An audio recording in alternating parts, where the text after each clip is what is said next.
available for anybody who's missing this session right now. We're also going to be holding another webinar exactly like this in a few hours at 10 a.m.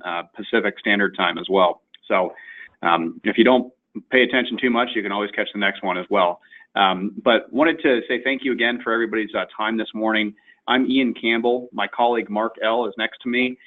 He is an advisor as well. We are your financial advisor as part of your 401k plan. Our firm is called Alpha Capital, and we're going to be talking about the 401k plan as a whole, the benefit, enrolling online, importance of savings, and also get you razzed up and riled up to save for your retirement. I know it's really exciting, but at the same time, it's hard to go and really budget that and figure out how much to go and put away. So I wanted to also preference, at the end of this meeting, we're going to be shooting out an email to Steve, and then he can pass it along to you guys. Inside of that email will include the video link to this webinar, as well as all of the documents that we're going to be reviewing today. So kind of hold tight. There's no action items that you need to do right this second, but at the end of the meeting, you'll have all the necessary documents to go and get things rocking and rolling. So the first document we're going to be reviewing is going to be the online enrollment packet. And that's going to be a 14-page document, as you can see at the top of the screen there. And the heart of this really starts on the second page. There'll be a website that each of you will go to complete the online enrollment. And you'll be going to the provider's website, which is called Retirement Plan Consultants. And that's going to be utilized for all of your future logins as well. So you'll pull up this website link here, yourplanaccess.net, Retirement Plan Consultants. And then you'll see a gray box in the middle of that screen where it'll say online enrollment. And you'll want to put in the following plan password when prompted to, nVision. And it's going to be all capital letters in there. Included in this document here, there's also starts on page 8 is a step-by-step screenshot of those next steps to enroll online. As you can see, I mentioned earlier is that gray box there, top left corner, online enrollment. You'll be prompted to put in a plan password, which is listed here. And again, nVision there, all capital letters. And then you'll be prompted to putting in your contact information and filling out the necessary personal information for yourself. So I'm going to scroll down to another section about halfway through the steps as you're completing the online enrollment. There is a spot where it'll say select the source of money. This normally hangs up folks if you're not following through this guide. Make sure you're selecting all sources of money before you go to that next step. So when you see this screen here, about 50% halfway through, you'll select all sources of money and then just hit next. For the purposes of the webinar today, I did want to go and really spend a little bit more time on going through the actual paper version of the enrollment process to go and give you more of a heads up of what types of questions you'll be facing and also talk about the benefits in the 401k plan. So the enrollment application that do you have a question? Yeah, Mark, Ian, this is Steve. I just wanted to make it clear for everybody here that I know with Voya, you guys have till the 15th, so if you haven't moved any of your money over there, this will be important to start getting set up here, so then you'll have this account set up and then you can move over stuff if you don't already have an account. So sorry about that. No, it's all good. And then towards the end of this call, we're going to talk about the rollovers. So if you do have an outside account or a 401k from a previous company or an IRA, you can consolidate those, and we'll definitely talk about that towards the end. Okay, so this enrollment application is in the paper or PDF enrollment book, which is the 55-page document here. The start of it is again on second page, and this enrollment application is going to be important for two purposes. The first one, if you wish not to participate in the plan at this time, this will actually serve as a waiver for you. So you'll complete this top section, you'll select this first option here, I elect not to contribute into the retirement plan at this time, and then you'll turn it back into Steve, and he'll hold it onto his records. It's a waiver for you that you've been presented the benefit and you did not want to participate at that time. If you say no to participate in the plan, the open enrollments are monthly. So if you say no for December or January, you can start potentially in every single month following that date. So you could wait until July or August or whenever to go back in and start enrolling if you wanted to. So it's not a no forever is what I want to try to say. Again, going back to the first section here, this participant information, all self-explanatory. The one piece that you may not have front of mind is your date of hire. So get with Steve to confirm that that is the correct number for you, or the correct date for you as well. I know, Steve, you guys assumed the business and you took over the business, is that right? Correct. So the other plan terminated. Yep. So is everybody going to have the same effective hire date, or for the most part, most people are? I believe it might be that August 1st date. Is that right? I'll have to go back and take a look at that. Okay. So yeah, I'll let you guys handle that, but just whatever in your records is the employment records, that would be the most appropriate number there, and just get with Steve, and I know that you can kind of relay information around there about that. Okay. So the next section is where we'll spend a little bit of time on is the start of the 4 primary questions or decisions that you'll be answering today as you go and complete that online enrollment. And that online enrollment is going to be important because you don't have to print out anything. We do recommend everybody complete the online version because it's safer, it's faster, and it's more secure with your information rather than having your Social Security number floating around on a piece of paper. So with that being said, the first question is going to be, are you going to participate or not? Hopefully the answer for everybody is yes. If it's no, again, you'll still need to complete this 2-page form and sign it and return it to Steve with that first option selected. If you are going to participate, the second question is the traditional versus Roth. You have 2 different types of contributions that you're allowed to make, which is a before tax or an after tax contribution. And I'll help explain that. So traditional and pre-tax is probably the most common that you're experienced with. A Roth is an after-tax contribution. The difference is when the money is taxed. In a pre-tax or a traditional contribution, you're going to put money in today and have not paid taxes on it yet. And then when you withdraw it in retirement, that's when you would be subject to the tax or pay your effective tax rate then. The opposite happens with a Roth. You would put in money that you've already paid taxes on today, and then when you pull it out in retirement, it's not subject to any of those taxes. So the real difference between the two is what you foresee your tax rate or tax bracket to be today, and then what it possibly could be into the future. Now, we don't know what tax rates are going to be in 10 years, 20 or 30 or 40 years from now, so it is a best guess. We tend to see people that are in an earlier in their working careers, they're younger, or they're in a lower tax bracket, will tend to do Roth because they're hedging their bets that they're going to make money down the road more, and they're going to be paying a higher tax bracket, and they want to capitalize on maybe paying lower in taxes at that present time.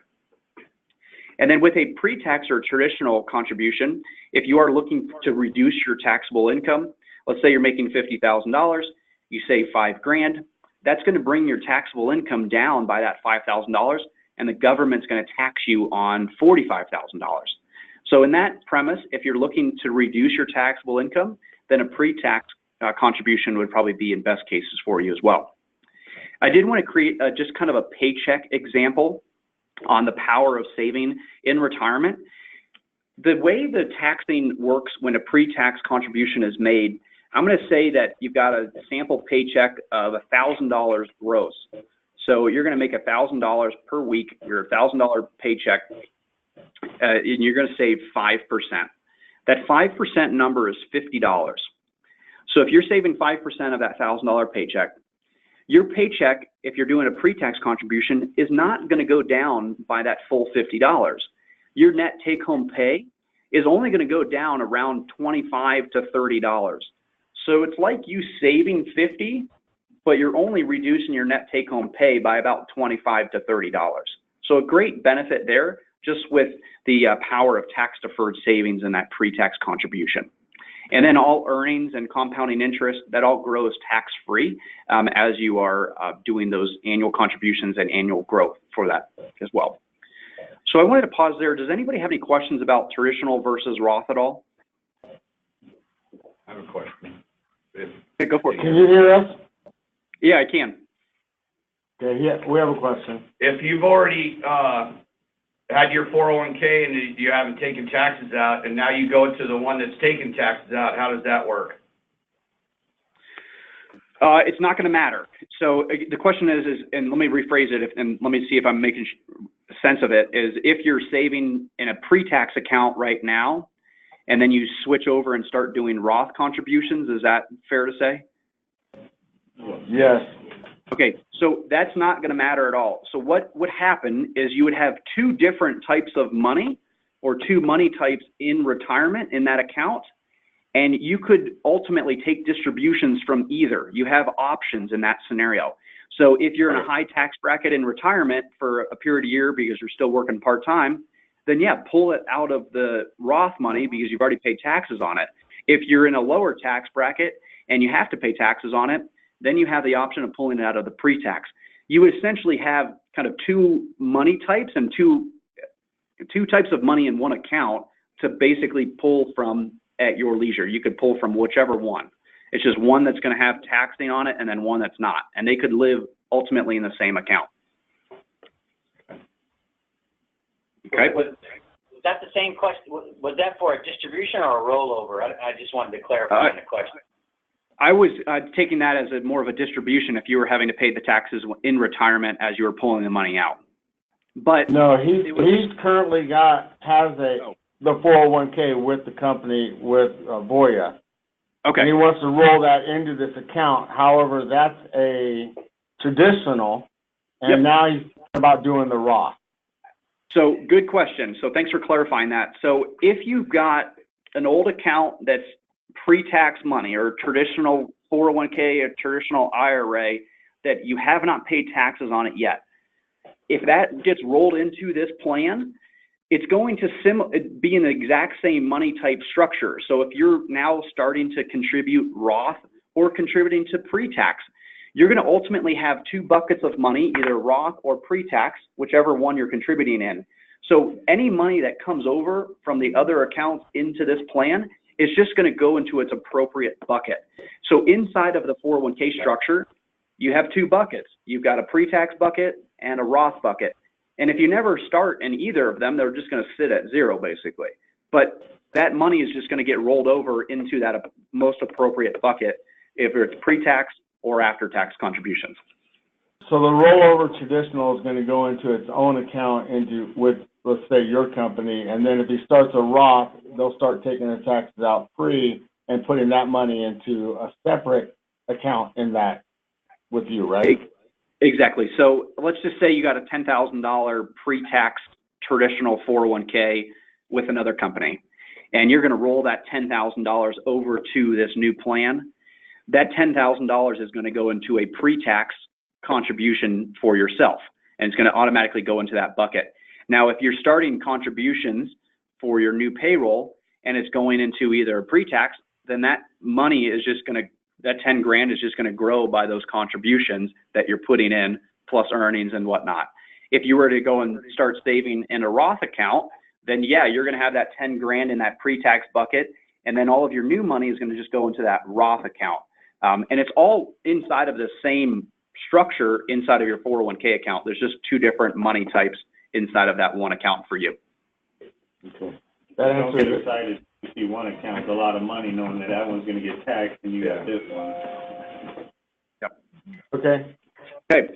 So if there's any other questions, holler out, but we're going to hop on to the kind of the third question, which I feel is probably the most important one, is the how much. So we're going to decide traditional versus Roth. Whatever you decide today, it can always be adjusted as well. So you're not set in stone of whatever your decision is. You can adjust it from pay period to pay period. It's on a monthly basis. So if you did want to switch from pre-tax to Roth, you can change that on the website, and then that'll be reflected from payroll as well. So the how much question is very important. The national average for folks saving in their retirement plan across the country, all age groups, is 8%. So keep that in mind as kind of a watermark to get to be at the average. A lot of studies have shown that 10% is really the magic number. If you were to pull up Google and say, how much should I be saving for retirement? You read trade journals about saving for retirement. You heard it from us, heard it from other folks. It would be 10% or greater. So use that as kind of a goal for each of you to get to. I can tell you if there's probably folks in the room that are younger there, or you have other folks that are older, maybe in their 40s or 50s. If some of the younger people ask older people would you have done if you could have changed your retirement picture, they most likely, the answer is they would have gone back and started saving earlier than when they did. So if there's any young folks there in time, I want to kind of shake you a little bit and say, start saving as early as you possibly can, because that's the most powerful thing that you can do for your retirement, is start saving as much as you can, as early as you can. With that being said, we know that 8 and 10% may not be in the cards for some of you. So starting out at a lower percentage is fine. 4 or 5%, whatever it is, try to figure out what's a good number from a budgeting standpoint for you to go and start putting away. With that being said, if you are going to start out at a 4% number or 5% number or something around that range, is consider bumping up that percentage from say 5 to 6 after a year, and then a year later go from 6 to 7 and so on. And limping into that bigger contribution is an easy way to get up to that national average or the 10% goal from a saving standpoint. And that 1% difference from year to year often isn't hardly felt in your net take-home pay. So consider that when you're figuring out the number today, but also into the future. And that's called annual auto increase. There is a way for you to put that into the system and automatically do that as well. But I wanted to pause there and see if there was any questions that anybody has about that traditional versus Roth and the how much so far. Yeah, is the max 14%? So the max that you can put in is $19,000 in 2019. And in 2018, it was $18,500. So it's not a percentage of your income, it's a dollar amount, which is $19,000. So if you are considering trying to max out your 401k, take the $19,000 divided by the number of pay periods that you have in that year, and then that will get you almost up to or very close to that specific amount. And you can put in that flat dollar amount, which is that next section off to the right side of the percentage over there per pay period. And then if you're over age 50, you can put in an additional $6,000 in what's called a catch-up contribution. And that catch-up contribution would max out at that $25,000 limit. So 19 plus the 6 for a total of $25,000 if you're over age 50. But you could technically put in 100% of your paycheck if you wanted to for periods of time until you maxed out at that $19,000 number or $25,000 number. Okay. Any other questions on the how much piece? Is there any match currently right now? Profit sharing dispersion. So. Okay. Okay, so we're going to hop over to the investment piece. Again, if you have decided what you want to do today, again, you can change that at any time in the future. You'll have 24/7 access to the website and can make those adjustments to the traditional versus Roth or the how much piece as well. And the same goes for the investments. On the second page of the paper PDF version, list all of these investment choices here. You'll see them also on the online enrollment portal, all of which are all institutional grade mutual funds. And what that means to you as investors is that they're the lowest cost available to investors. You've got low cost options. On top of that, all of these investments are all top performers or top scoring in their respective asset classes. So you've got great performing funds and low cost, which is a great combination. Part of Mark and I's role as the advisors on the plan, and one of our core responsibilities, is to make sure that this menu is dynamite today, but also dynamite into the future. And we review this investment menu every single quarter with heavy scrutiny. If there is a certain fund that does fall out of favor for consecutive quarters, we will put that on a watch list and then replace it after 3 quarters. And that happens automatically for you. There's no paperwork that either of you have to do from an employee standpoint or an owner standpoint. That change happens automatically. Disclosures get sent out to you notifying if there is a participant that has assets in it. That money gets transferred over automatically at night when the one gets removed and the other one gets replaced. It's called mapping. So that money gets mapped over automatically to that new fund and gets invested that next morning. So that happens automatically for you. So this investment menu is constantly getting improved if there is a fund that does fall out of favor. You've got great choices here right now and a diversified lineup to pick and choose from. Now, telling you that you've got great investments and low cost doesn't help you pick them. So we know that. And part of our ongoing advice and education to each of you as participants is we put together a quarterly asset allocation guide. And this asset allocation guide is to help you with that decision today, but every decision into the future for this investment menu. So all of the investments that you just saw are all listed on that left-hand column there. The asset class that they represent is in that second column. And then the third column is the ticker symbol. If you care to do more research on the investments or these mutual funds, you can simply put this into Google or pull it up in Morningstar. There's also a fund fact sheet on each one of these funds on this 55-page document that you'll be receiving as well. So there's about 30 pages inside of that 55 pages that you can review, historical performance, the top 10 holdings, information about the manager, and so on, and then regions that it's invested in. So if you care to do more research, you're more than happy to go and do that. There's a couple different ways to find out more information on it. And then the next 5 columns that you can see at the top here are 5 diversified models that we've put together based off of a risk tolerance. And depending on your risk tolerance, one would be most appropriate for you. From an education standpoint, we tend to see people that are in their 20s and 30s will tend to be more aggressive. They're looking for that growth element in their portfolio rather than preservation. And even into your mid-30s, even into your early 40s. Folks in their 40s and 50s, we tend to see people in that moderate aggressive column, or 65-35. And then folks in their late 50s, early 60s, even through their 60s, will tend to be in that moderate 50-50. And then in 70s and then 80s and through retirement, either moderate conservative or conservative. So younger folk would start out as more aggressive and then decrease their risk over time, ultimately getting to that 50-50 at around retirement date. So the ask of the individual is this is a little bit more of the hands-on approach, is we're going to give you this guide every single quarter. You can follow one of those respective columns. And if you are following that, we would want you to make the changes as we update these percentages.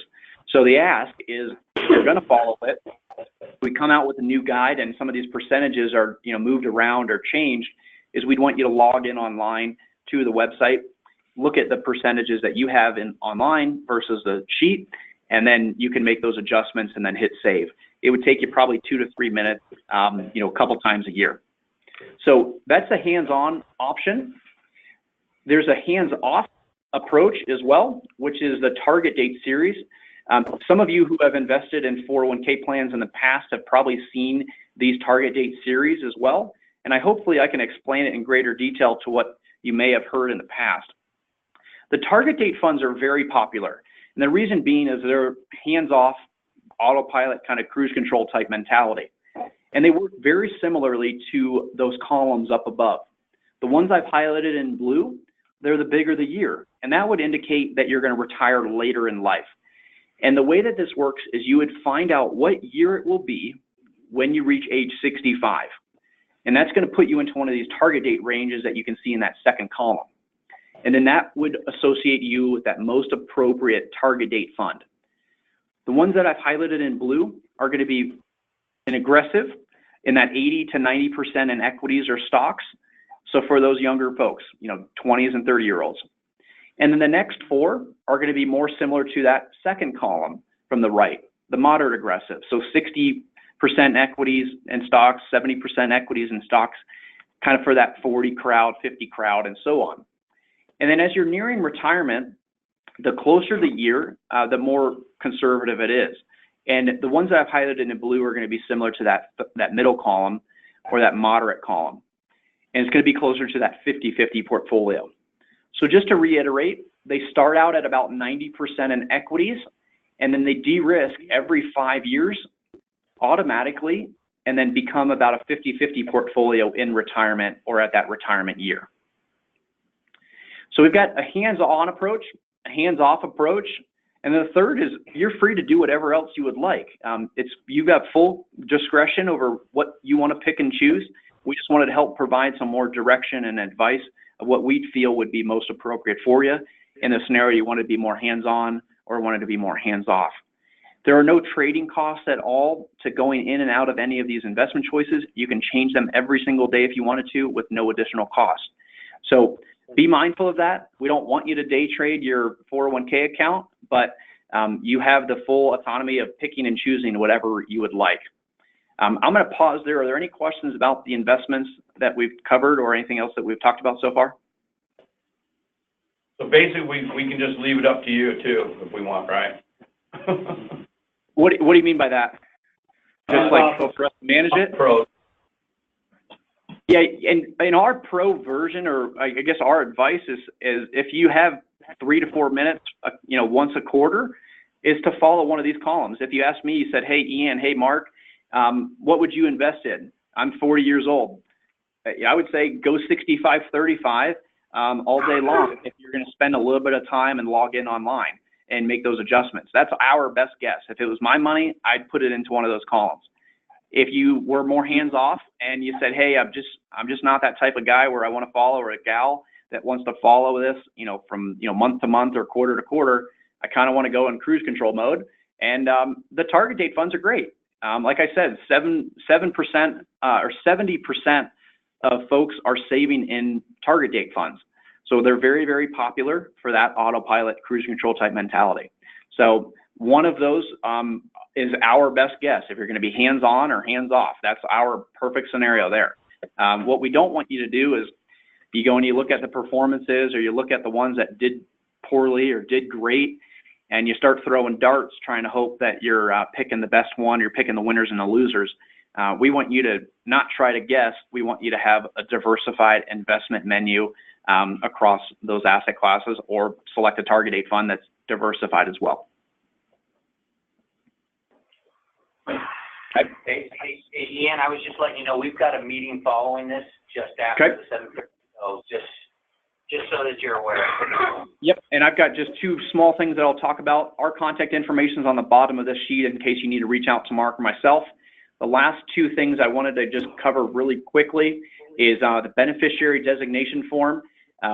This information can be filled out online. In the event that you pass away, the monies go to whom you wish. So make sure you're filling out your beneficiary information and keeping that up to date. The last and final thing we were just talking about earlier is the plan account rollover. Is in the event that you've got an old 401k out there and you're looking to consolidate those assets, either it's in an IRA or a 401k or any other retirement plan, you can roll those monies over into this plan as if you're eligible to participate. There's a whole team at Retirement Plan Consultants that can do that heavy lifting for you. Stephanie Wolf, Steve, who we've been working with onboarding, she's a dedicated representative at RPC that can help all the employees roll their balances over from either Voya or any other company that they've got into the plan. But it also works on the outbound as well. So in, say, 10, 15, 20 years from now, you're no longer working for the firm. You can roll the monies out that you've got in there, and you can roll them out to an IRA or to a 401k. And the way you would want to look at it is the monies really essentially follow you wherever you're working. So keep that in mind. The reason why is you're more likely to have contact information accurate. They know your home address, you're getting statements, you know your website access, you know what's in there, and then your contributions are actually flowing in there as well. So I'm going to pause there. This is the last and final thing I wanted to cover. Are there any final questions before we wrap this up? No, Steve, can you get us the number for Stephanie, please? Yeah, I'll have all that information. So, folks, if you missed some of this, I'll be getting the packets and stuff like that, so I can share names, information if you got additional questions. So this is what we And our cost. transfer everything over, right?